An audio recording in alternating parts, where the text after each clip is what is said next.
Hello and welcome back to my dungeon leveling series where I show you how to level a paladin from 30 to 80 in dungeons only. In this video we're going to be doing Botanica for the 71 to 78 level range. Botanica is a great dungeon to level in because we can stay in here for so many levels and it's actually really easy to clear. As of making this video, Joyous Journeys, the experience buff, is also now active, so the experience you can pull in from these guides, especially from the Botanica, is absolutely insane. Now if you were watching my previous video, you may remember me saying that moving forward I would be using engineering. And I gotta say, engineering is a must-have if you're leveling this way. It allowed me to do so much more damage and it gave me access to some really nice items. Let's go ahead and go over and take a look at my gear and my spec, and I'll show you what I mean. Here's what my spec looks like at level 71. We have 5 points in divinity here for the increased healing on ourselves, and then we drop into the ret tree. As we level up, we want to grab Seal of Command and Pursuit of Justice. Those are going to really speed up our kill times because we're going to be running faster and doing more damage, so those are great to have. After you've filled those two out, then we actually want to come back and put more points into Improved Devotion Aura. That's going to come into play later on when we're doing the final video in the series.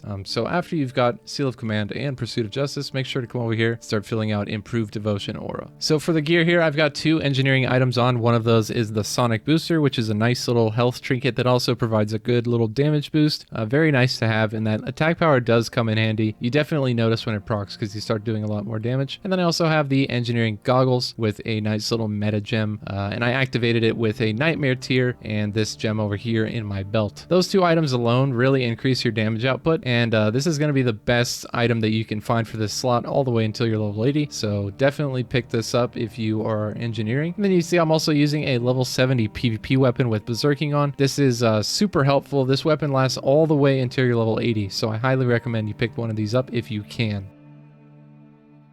So let's go ahead and get this run started. Right when you enter Botanica, you'll want to use your rocket boots and just run straight down the hallway, pulling all the first few groups of mobs. You'll notice in this run, I actually go all the way to the first group of casters, but that's because in this clip, I'm actually level 73. When you're starting out at 71, you'll probably want to stop before you get to the casters because it can be a lot of damage to handle all at once. I actually popped wings here on this clip just to experiment a little bit with the damage, but it was pretty sketchy. So normally instead what I do is pop Divine Protection for the 50% damage reduction. Doing that instead is a lot more safe, and it gives us a little bit of time to get a couple mobs down to reduce that damage intake. As for the kill priorities, firstly you should kill the Mender, and then you should focus on the constructs, which are the big robots. After the construct is dead, you can focus on those nature casters. You might have noticed that my bombs and my glove rockets are always on cooldown, and this is because I macroed my Hammer of the Righteous with both my bomb and my gloves. This makes it way easier to keep everything on cooldown without having to press any extra buttons. I figured anytime you're pressing Hammer of the Righteous is a time when you probably want some more damage anyways, so I just macroed everything together and it's just really easy to press one button. Also, now that we're level 71, we have Divine Plea, and thanks to our spec, we can have 100% uptime on it. The constructs in here do have a mana drain component on some of their abilities. I believe their Arcane Explosion actually does damage and drains your mana. That can get pretty annoying if you forget to put Divine Plea on, so just make sure that at the start of the dungeon you put it on, and then you try and keep it on for the remainder of the dungeon. Remember to make a cancel aura macro to cancel your Divine Plea if you plan on doing a Holy Light on yourself, because with Divine Plea up, your heals are reduced by 50%. This does not apply to Seal of Light and Judgment of Light healing,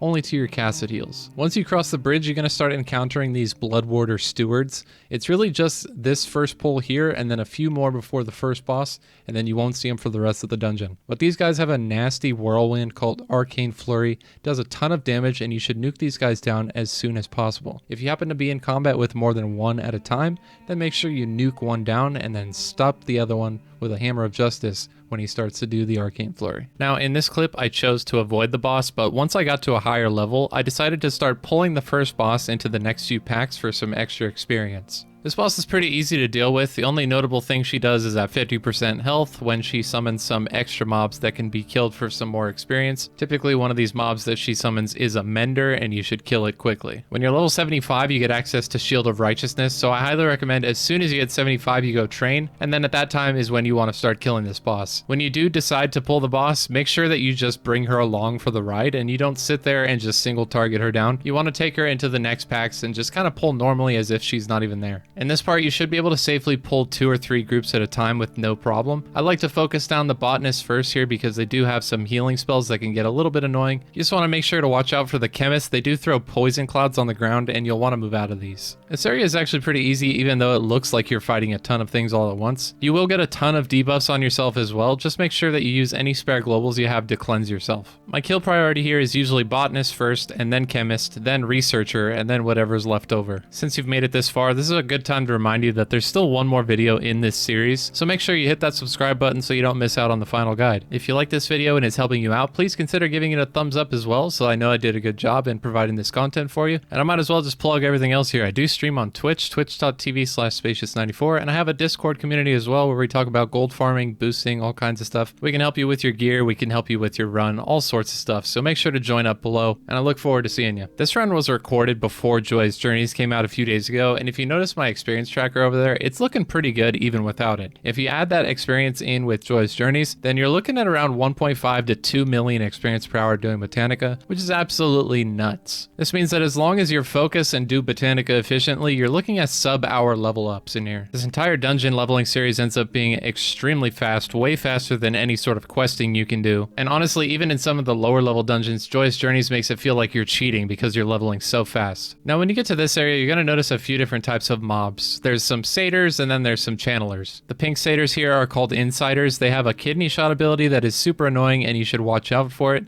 It'll stun you for around 3 to 4 seconds. Then the next one stuns you for a little bit less, and then the next one for even shorter because it goes on to DR. But that first kidney shot is very dangerous. You just want to make sure you're at 100% HP when it lands. That way you can survive through the entire duration. The shorter ones you really don't have to worry about too much. The Blood Elf channelers in this room are very dangerous and should be killed first no matter what. They have a very hard-hitting drain ability that drains both HP and mana. It can be dispelled and interrupted, so make sure you do one of those to break the channel. They also patrol periodically to these crystals and then empower themselves, and then they walk over to the satyrs and they empower them as well. You can tell when they have this buff because they all glow red, and you want to try and avoid pulling them when they're glowing because if you get caught in a kidney shot while a ton of these buffed mobs are hitting you, you're probably going to die. Once you're a bit higher level, you're not really even going to care about the glow. Your character is going to be so strong and you're going to feel it, you'll notice. But at this low level, we're not going to try and pull with that glow. We want to try and avoid it as much as we can. The other kind of mobs in here are the herbalists, which just spam entangling roots. Really nothing special there. And then the harvester, which puts a poison on you that makes it basically so you can't crit anymore, which is actually a pretty big damage loss. It's not the end of the world, but honestly, most of the time I try to kill the harvester if I can and then dispel that poison off myself because I do like seeing big crits all over my screen. Now at this level, I also choose to avoid the boss in this room. However, if later on you want to try and fight him, you definitely can. He's definitely killable. He just does this like warlock hellfire ability where he does a big fire pulse in a circle around him. Just put on fire resist aura and kind of drag him through and kill him just like the last boss. Now we're finally coming into the last few rooms here. There's only a few more mobs that you should know about. The first one here is the Gene Splicer. These guys do death and decay on the ground. It's kind of hard to see, but it does do a lot of damage. You want to kill these guys as fast as possible and then move on.